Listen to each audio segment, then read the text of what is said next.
Hi friends, I am advocate Jaya Shiv. आज का हमारा टॉपिक है डिफेमेशन। इससे पहले के वीडियो में मैंने डिफेमेशन की इंडियन पेनल कोड में जो डेफिनेशन है वो एक्सप्लेन की थी और उसकी पनिशमेंट क्या होती है उसके बारे में बताया था। तो आज का हमारा वीडियो है डिफेमेशन की जो एक्सप्लेनेशन है इंडियन पेनल कोड में और एक्सेप्शंस क्या क्या हैं कि भाई मतलब कौन कौन से ऐसे सिचुएशन है जिसमें डिफेमेशन का केस नहीं बनता है। तो सबसे पहले मैं एक बार दोबारा दोहरा दूंगी जो मैंने पिछले वीडियो में कवर किया है कि डिफेमेशन का अर्थ होता है कि भाई कोई एक पर्सन किसी और पर्सन को औरों के सामने, उसके अलावा औरों के सामने उसके बारे में ऐसे वर्ड्स बोलता है या ऐसे प्रेजेंटेशन करता है या कुछ ऐसा करता है कि दूसरों को उसके मोरल और इंटेलेक्ट कैरेक्टर के बारे में गलत फहमी हो जाए और उनकी इंटेंशन गलत होगी और उसको वो नीचा दिखाए, ठीक है, जिससे उसकी रेपुटेशन पे बहुत इफेक्ट पड़े। ये सिंपल शब्दों में डिफिनेशन की डेफिनेशन है। अगर आपको एग्जैक्ट डेफिनेशन चाहिए और पूरी एक्सप्लेनेशन चाहिए तो आप मेरे पुराने वीडियो, मेरे इससे पहले वाले वीडियो को देख सकते हैं जिसके लिंक मैंने कमेंट बॉक्स में मैंने डिस्क्रिप्शन बॉक्स में डाल दिया। ठीक है, चलो लेट्स मूव ऑन। तो जैसे कि मैंने बताया डिफेमेशन क्या होता है कि अगर मैं किसी और पर्सन के बारे में, के कैरेक्टर के बारे में, चाहे वो मेंटल हो चाहे इंटेलेक्चुअल हो, कुछ ऐसा बोल देती हूँ, कुछ ऐसा प्रिंट करवा देती हूँ या कुछ ऐसा इंडिकेट करती हूँ जिससे उसकी रेपुटेशन ख़राब होने के चांसेस है और उसको उसकी जो क्रेडिट है इन सोसाइटी में वो कम होने की या रेपुटेशन ख़राब होने की या उसको डिफेमेशन होने का, उसको डिफेम करने का मेरे इंटेंशन है और मुझे मालूम है ऐसा होगा भी, तो वो डिफेमेशन के अंडर आता है। तो जो डिफेमेशन होते हैं वो दो तरीके के होते हैं, एक होती है स्लैंडर और एक होती है लिबेल। स्लैंडर क्या होता है कि भाई जैसे सिर्फ ओरली कोई बोलता है, कोई ऐसे वर्ड्स यूज़ करता है या ऐसा कुछ बोलता है सिर्फ उसी पर्सन को नहीं, उसके अलावा और भी पर्सन्स को उसके बारे में बताता है, कोई इल्ज़ाम लगाता है, कोई ऐसी बात करता है, तो वो स्लैंडर में आ जाता है।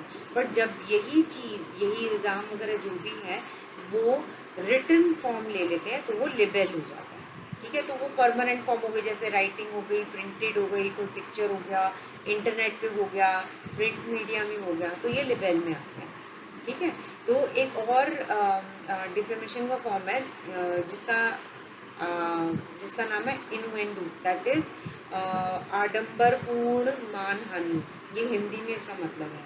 तो इसका मतलब मैं आपको अभी समझाऊंगी क्योंकि एक्सप्लेनेशन में, डिफेमेशन की एक्सप्लेनेशन में ये अच्छी तरह से एक्सप्लेन्ड है आईपीसी में। तो सबसे पहले हम पहली एक्सप्लेनेशन की तरफ चलते हैं। सबसे पहले एक्सप्लेनेशन है डिफेमेशन की कि डिफेमेशन ऑफ डेड।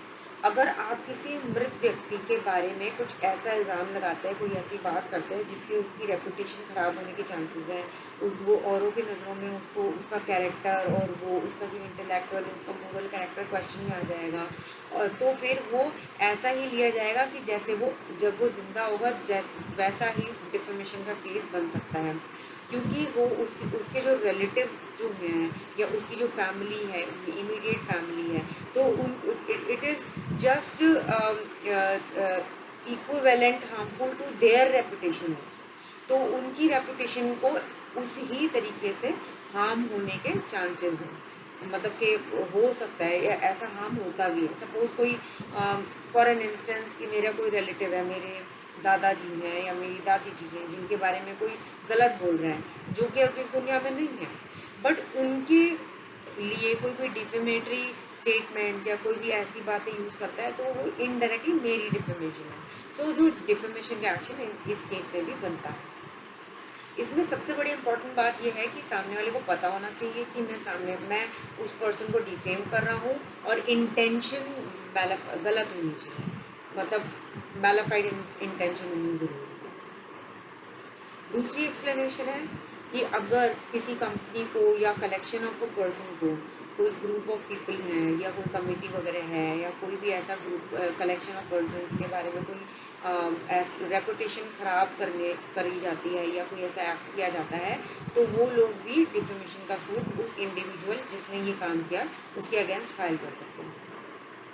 अब आते हैं डिफेमेशन बाय इनुएंडो। जो इनुएंडो है वो है आडंबरपूर्ण मानहानि। अब इस चीज़ को समझना बहुत ज़रूरी है। इनुएंडो का मतलब ये होता है कि आप डायरेक्टली ना बोल के इनडायरेक्टली सार्कास्टिक वे में किसी के बारे में कोई ऐसा इशारा करते हैं, कोई ऐसी बात बोलते हैं या कुछ ऐसे तरीके से कमेंट्स पास करते हैं कि सामने वाले की रेपुटेशन ख़राब हो जाए या कोई इल्ज़ाम लगाने की कोशिश करते हैं। ठीक है, तो मैं क्या एग्जांपल दूंगी फॉर एन इंस्टेंस कि भाई हाँ, आपको लगता है कि कोई हमारे यहाँ भेदभाव कौन करता है? सपोज ए ने बी से बात की कि भाई आपको पता है कि हमारे यहाँ भेदभाव कौन करता है? तो बी ने बोला आपको तो पता ही है यही करता होगा। ठीक है, सी की तरफ इशारा करके बोलते यही करता है। ठीक है, तो इनडायरेक्टली मैंने सी को डिफेम किया, सार्काज्म से इनडायरेक्टली इशारा करके कुछ ना कुछ ऐसा एक्ट किया कि जो सी है उसकी रेपुटेशन खराब हुई लोगों की नज़रों में। रेपुटेशन खराब करना क्या होती है, ये है एक्सप्लेनेशन नंबर 4। ठीक है, अब रेपुटेशन खराब करना मतलब क्या होता है कि जो किसी एक पर्सन के मोरल और इंटेलेक्चुअल करेक्टर को डैमेज करता है, कि मतलब इंज्योर करता है, कि मतलब उसको हानि पहुंचाता है। ठीक है, तो वो रेपुटेशन को हार्म करता है। ठीक है, जो दूसरों के सामने उसको नीचा दिखाना, उसके कैरेक्टर को कम दिखाना, किसी के बारे में बहुत गलत बात करना, कुछ ऐसा स्टेटमेंट देना कि भाई मुझे तो मालूम है सामने वाला ऐसा ही है, ये वो कुछ भी कोई भी बात को लेके जिससे आपको पता है कि आपके ये जो स्टेटमेंट हैं वो सामने वाले की मोरल इंटेलेक्चुअल या किसी भी तरीके से कैरेक्टर को हानि पहुंचाने वाला है और इंटेंशन भी उसके पीछे गलत है। अगर ऑनेस्ट व्यू है या ऑनेस्ट स्टेटमेंट है तो that is a different view, but you also have to prove that it was an honest view. ठीक है, फॉर एन इंस्टेंस हम किसी को बॉडी शेमिंग भी करते हैं, या किसी की पर्सन की किसी घिनौनी कंडीशन को बॉडी के बारे में बोलते हैं कि घिनौनी कंडीशन। फॉर एन इंस्टेंस मैं किसी के बारे में बोल देती हूँ कि भाई इसको एड्स है, तो फिर वो उसके देखा जाए तो उसकी तरफ जो लोगों की व्यू है, उसके कैरेक्टर की तरफ जो व्यू है, उसकी बॉडी की जो हमारे जो भी उसकी जो कंडीशन है, ठीक है, उसके कैरेक्टर हर चीज़ पे सवालिया निशान हो गए अगर मैंने किसी के बारे में ये स्टेटमेंट बोल दी। So that is harming reputation.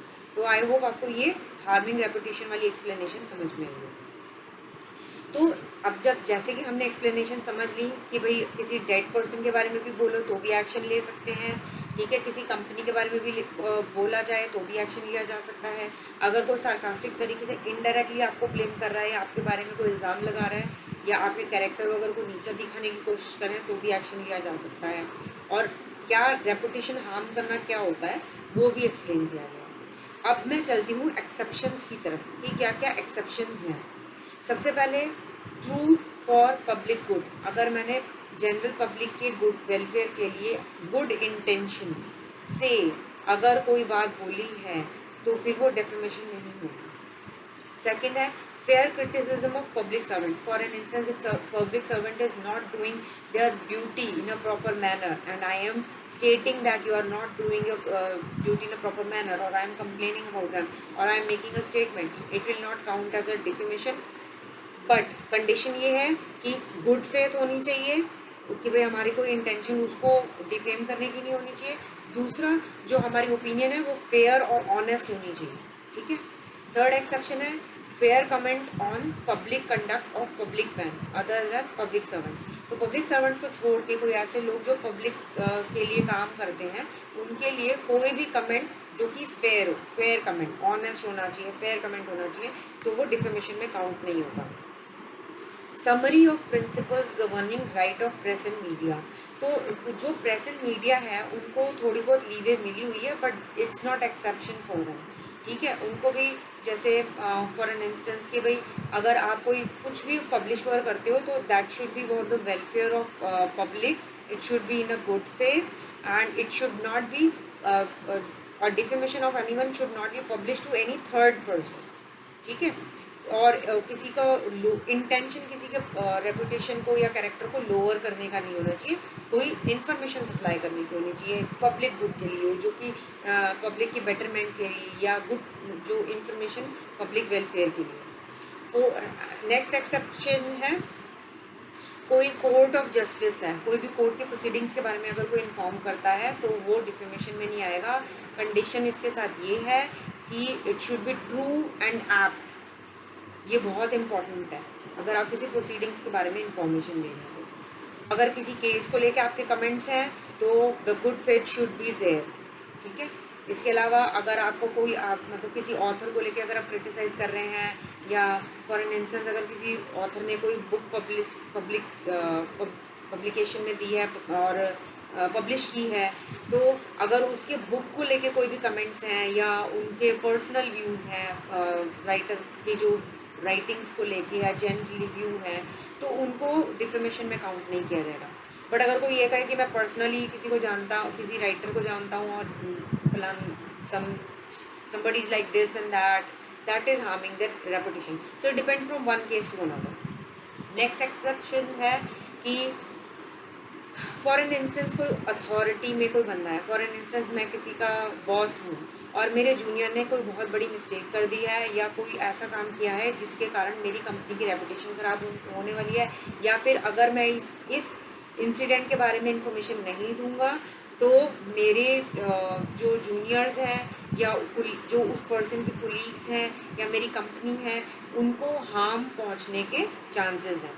So if it is done in a good faith for the betterment of other people, then it will not be counted as defamation. अगर किसी अथॉरिटी को किसी के भी कंडक्ट पे लेके किसी लॉफुल अथॉरिटी को कंप्लेन किया जाता है तो फिर वो भी डिफेमेशन में नहीं आएगा। Next is imputation for protection of interest. अगर आप कोई भी ब्लेम किसी पे लगाते हैं बट वो किसी की मतलब protection of interest of people in general और somebody some other person, then it is not counted as defamation. And last but not least, if you are doing it in a good faith, then you are safe. Your intention should be good. You should do it in a good faith for the good of the public. Then it will not of a person or a public, then it will not be counted as a defamation. In case if आपको कोई point समझ में नहीं आता है या आपको कोई और एक्सप्लेनेशन चाहिए, प्लीज़ मेरे से कमेंट बॉक्स में पूछ लीजिएगा। अगर आपको कोई पॉइंट नहीं समझ में आ रहा है दोबारा उसको रीप्ले करके देख लीजिए उस पॉइंट को। अगर आपको लगता है कि ये वीडियो किसी को हेल्प कर सकता है तो प्लीज़ उसके साथ ये वीडियो ज़रूर शेयर कीजिए। इन केस आपको मेरे वीडियोस अच्छे लगते हैं तो प्लीज़ मेरे चैनल को सब्सक्राइब कीजिए, नोटिफिकेशन आइकन को प्रेस कीजिए ताकि आगे के वीडियोस भी आप देख सकें। In case if you have any suggestions or something that you would like to share with me, you can put it in comment section. I'd be happy to accept that and respond to any of your questions. So that's all from me today. Thank you so much for your time and your patience. Stay healthy and stay safe. Take care. Bye.